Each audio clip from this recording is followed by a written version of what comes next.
Ao longo do tempo, muitos homens conseguiram conquistar enormes riquezas. Alguns deles tinham tanto poder que influenciavam governos e nações, e outros foram responsáveis por grandes invenções que nos ajudam até hoje. De qualquer modo, seus nomes e feitos ficarão guardados na história, sendo eles bons ou não. Meu nome é Júlio Chagas, sejam bem-vindos ao meu canal e à Terça Curiosa.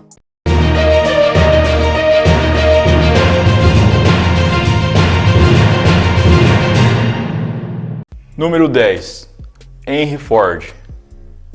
Henry Ford foi um revolucionário da indústria automotiva. Ele foi o primeiro empresário a aplicar a montagem em série, produzindo automóveis em larga escala e em menos tempo, reduzindo assim os custos e, consequentemente, deixando o produto muito mais barato para o mercado no final do processo. Com isso, Ford conseguiu colocar em prática uma ideia que ele tinha, de que qualquer pessoa deveria ter um automóvel. Logo, a empresa de Ford cresceu e ele começou a investir em vários países. Inclusive, para quem não sabe, ele investiu muito dinheiro aqui no Brasil, mais especificamente no estado do Pará, onde em 1927 Ford comprou uma vasta quantidade de terras e fundou a cidade conhecida como Fordlândia. Sua fortuna era estimada em 199 bilhões de dólares. 9. Osman Ali Khan.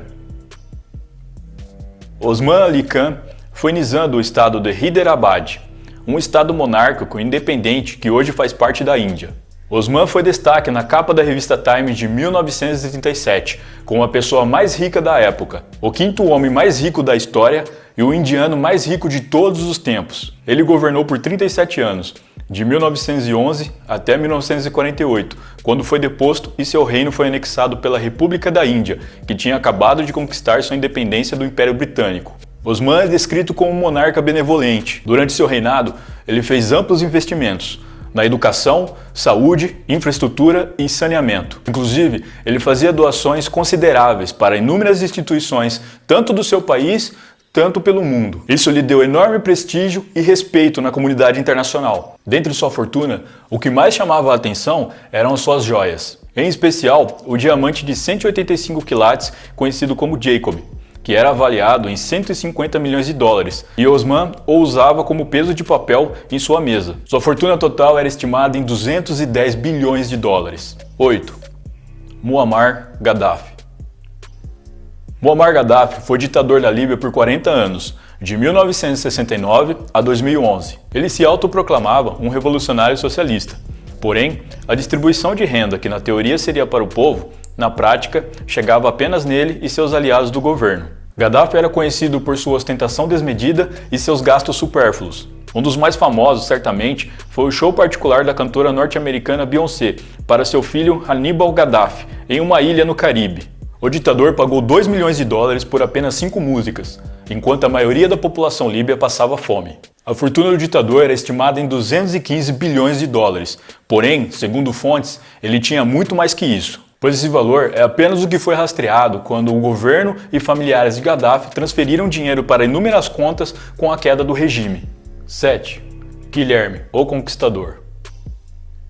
Guilherme foi o Duque da Normandia, uma região que pertencia ao Reino da França e foi cedida ao viking Rolo da Noruega pelo rei Carlos III em um acordo. Guilherme era descendente direto de Rolo e assumiu o ducado em 1035 com apenas 7 anos de idade. Após inúmeros conflitos internos na Normandia por aristocratas que queriam tomar o poder, Guilherme esmaga rebeliões e consolida seu poder em 1060. Com seu poder consolidado na Normandia, Guilherme decide que quer expandir os seus domínios.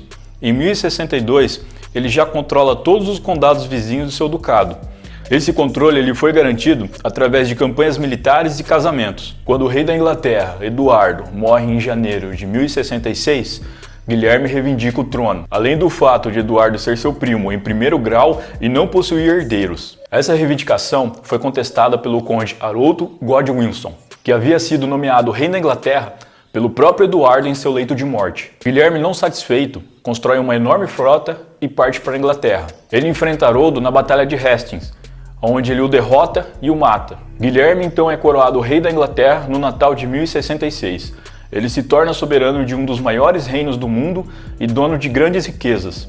Através de seus feitos, ele fica conhecido como Guilherme, o Conquistador. Sua fortuna era estimada em 230 bilhões de dólares. 6. William Henry Vanderbilt. William nasceu em uma família abastada. Ele era o filho mais velho de Cornelius Vanderbilt, um descendente de holandeses que largou a escola aos 11 anos para trabalhar no porto de Nova York. E aos 16, ele já possuía seu próprio negócio que viria a se tornar um dos maiores impérios mercante e ferroviário dos Estados Unidos. O pai de William investiu pesado em sua educação, supervisionando cuidadosamente cada passo até a sua formação. Aos 18 anos, William foi trabalhar de escrituário a um banco a mando de seu pai, para que ele adquirisse experiência sobre finanças. Com a morte de Cornelius Vanderbilt em 1877, William herdou a maior parte da fortuna de seu pai, um total de 138 bilhões de dólares. Essa herança causou uma briga judicial entre ele e os seus irmãos, já que dos 143 bilhões que seu pai havia deixado, ele ficou com 138, e apenas 8 bilhões foram divididos entre seus 8 irmãos e a esposa de seu pai. Essa batalha judicial durou pouco mais de um ano, onde William acabou ganhando a causa. Um dos seus irmãos, que tinha o mesmo nome de seu pai, Cornelius Jeremiah Vanderbilt, cometeu suicídio alguns anos depois, em 1882, por conta desse fato. Segundo o testamento deixado por seu pai, ele escolheu William para ser seu sucessor, pois ele acreditava que William era implacável nos negócios igual a ele. O único herdeiro de uma das maiores empresas mercantes e ferroviárias dos Estados Unidos, ele agora queria expandir seus negócios. Fez grandes investimentos na área ferroviária que lhe renderam muito dinheiro. Em 9 anos, ele aumentou sua fortuna em 156 bilhões de dólares, além dos 138 bilhões que ele havia herdado. William foi um dos homens mais ricos dos Estados Unidos até sua morte em 1885. Sua fortuna era estimada em 294 bilhões de dólares. 5. Tsar Nicolau II. Nicolau II foi imperador da Rússia por quase 23 anos, de 1894 até 1917. Ele não almejava se tornar imperador tão cedo. O mesmo dizia que não se sentia preparado e que preferia viver uma vida modesta fazendo o que gosta. Porém, com o assassinato do avô, Alexander II, e a morte precoce do pai, Alexander III, em 1894, ele teve que assumir o trono. Nicolau assumiu uma Rússia em crise, e por ser um governador inexperiente, ele não conseguiu reverter essa situação. Sua má administração, somada à insatisfação de seus súditos, culminaram em inúmeras revoltas populares pelo país e em 1917 houve a Revolução Comunista, onde Nicolau II foi deposto e posteriormente executado junto com a sua família. A família imperial russa era conhecida por ser uma das famílias reais mais ricas da Europa. Joias, palácios, terras, fortunas, tudo isso eles tinham de sobra. O próprio Nicolau II, no censo da Rússia de 1897, preencheu no campo de profissão como o dono da Rússia. É estimado que a fortuna do Tsar era de 300 bilhões de dólares. 4. Andrew Carnegie. Carnegie nasceu na Escócia, filho de um tecelão e de uma dona de casa. Ele tinha uma vida bem modesta. Em busca de oportunidades melhores, eles decidiram emigrar para os Estados Unidos em 1848, quando Carnegie tinha 12 anos. Seu pai tinha a intenção de fazer dinheiro vendendo seus próprios produtos. Porém, ele não teve muita sorte e posteriormente foi trabalhar em uma fábrica de algodão. Carnegie trabalhava na mesma fábrica que seu pai. Ele era o que é conhecido como o garoto da bobina, onde sua função era desde levar bobinas novas para as mulheres no teares, recolher bobinas usadas ou até mesmo realizar a troca delas nas máquinas se necessário. Ele trabalhava 12 horas por dia, 6 dias por semana e com um salário de 4 dólares ao mês. Mesmo seu trabalho sendo de alto risco, e ele ter apenas 12 anos. Em 1849, aos 13 anos, Carnegie tornou-se mensageiro de telégrafo de rodovias e passou a ganhar 10 dólares por mês. Ele era um trabalhador muito esforçado, inteligente e tinha excelente memória, conseguindo gravar os diferentes sons produzidos pelos sinais de telégrafos e os traduzindo sem o uso de papel. Pelo seu esforço e comprometimento com o trabalho, Carnegie ganhou diversas promoções nos anos seguintes, até que em 1859, aos 24 anos, Carnegie tornou-se superintendente de ferrovias da Divisão Oeste, com um salário de 125 dólares por mês. Carnegie começou então a investir em empresas siderúrgicas. Com a eclosão da Guerra Civil Americana nos anos de 1860 a 1865, a demanda por ferro aumentou significativamente, e ele fez muito dinheiro com isso. A partir desse ponto, Carnegie foi expandindo seus negócios. Ele ficou conhecido como o Rei do Aço e se tornou o segundo homem mais rico dos Estados Unidos, perdendo apenas para John Rockefeller, com quem ele tinha uma certa rivalidade. Carnegie também era conhecido por seu grande trabalho de filantropia. Ele ajudava muitas pessoas e instituições doando grandes quantias para inúmeros propósitos. Inclusive, ele escreveu um artigo chamado O Evangelho da Riqueza, onde ele diz que todos os ricos devem usar suas fortunas para melhorar a sociedade. Até o final de sua vida, Carnegie havia doado mais de 90% de toda a sua fortuna, que era estimada em 310 bilhões de dólares. 3. John Rockefeller. Nascido no interior de Nova York e o segundo filho de 6 irmãos, sua família se mudou diversas vezes até se estabelecer em Cleveland, em Ohio. O pai de Rockefeller, William Rockefeller, era um conhecido vigarista e muito ausente. Sua mãe, Eliza Davidson, era uma dona de casa e uma cristã devota. Por conta da ausência do pai, Rockefeller teve que trabalhar desde cedo para ajudar no sustento da casa. Ele trabalhou engraxando sapatos, vendendo doces e batatas, e uma parte do dinheiro que sobrava ele emprestava para alguns vizinhos cobrando pequenos juros. Em 1855, aos 16 anos, Rockefeller conseguiu um emprego como contador assistente, o que lhe rendeu muita experiência para seus futuros negócios. Em 1859, ele abriu um atacado de alimentos em sociedade com um amigo. No ano seguinte, em 1860, eclode a Guerra Civil Americana. A demanda por grande quantidade de alimentos e suprimentos para o exército da União faz com que Rockefeller ganhe muito dinheiro. Rockefeller e seus sócios sabiam que seus lucros iriam diminuir quando a guerra acabasse.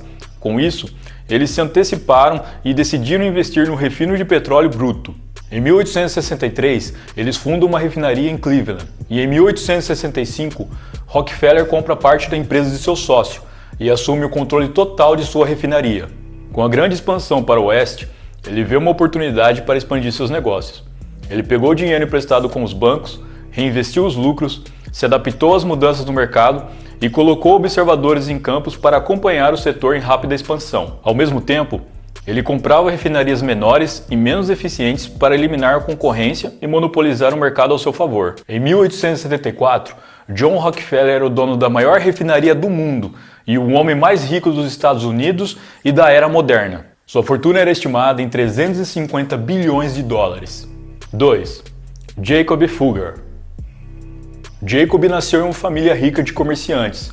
O 10º de 11 filhos, ele iniciou cedo nos negócios e aos 14 anos ele já representava sua família em Veneza, na Itália.